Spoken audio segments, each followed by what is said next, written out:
কি করছেন? শুনুন ম্যাডাম, আপনি যতক্ষণ এই স্কুলে ফিস না দিচ্ছেন ততক্ষণ আপনার বাচ্চা কিচ্ছু শিখতে পারবে না। আচ্ছা, ততক্ষণ আপনি আপনার ক্রেডিট কার্ডটা বের করুন, আমি আমার মেনু কার্ডটা বের করছি। ও মা, আমি স্কুলে আসলাম নাকি হোটেলে?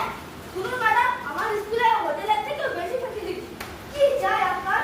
হর্স রাইডিং, সব room AC, swimming pool, indoor game, outdoor game, আর আরো কত কি।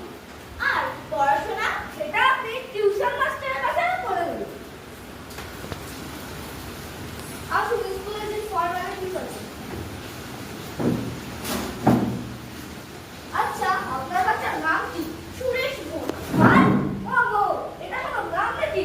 এমন একটা নাম রাখতে হবে অ্যাটেন্ডেন্সের সময় আমার নাম শুনে টিচার উঠে দাঁড়ায়। আপনার বাচ্চার নাম হবে সুরেশ ওবেরয়। বাবা শুরু, নতুন নামটা কেমন হলো?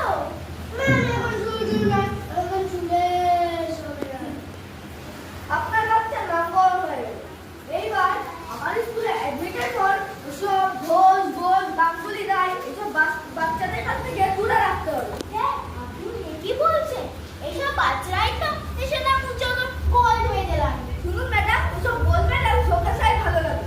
খবর আছে কত বড় বড় গোল্ড মেডেলিস্টরা আজকে না খেয়ে মরছে। চলুন কাজের কথায় আসুন। এছাড়াও আপনি আপনার ফ্যামিলির মেডিকেল রিপোর্টের ডিটেলস জমা করুন। ও আচ্ছা, বুঝলাম। যদি আমার বাচ্চা অসুস্থ হয়ে পড়ে, তার যাতে দ্রুত চিকিৎসার ব্যবস্থা করে যায়, তাই জন্যই বুঝে নিচ্ছে।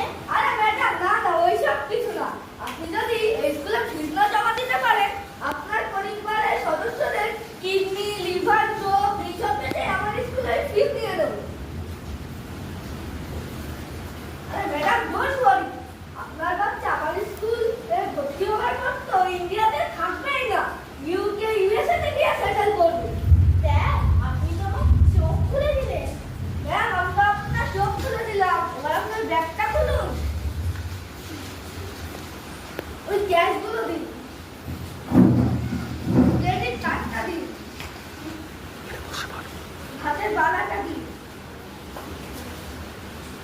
গলার চেকটা দিন। দেখেছেন আপনারা কেমন চিৎকার বাজার বসছে? আমাদের ভবিষ্যৎ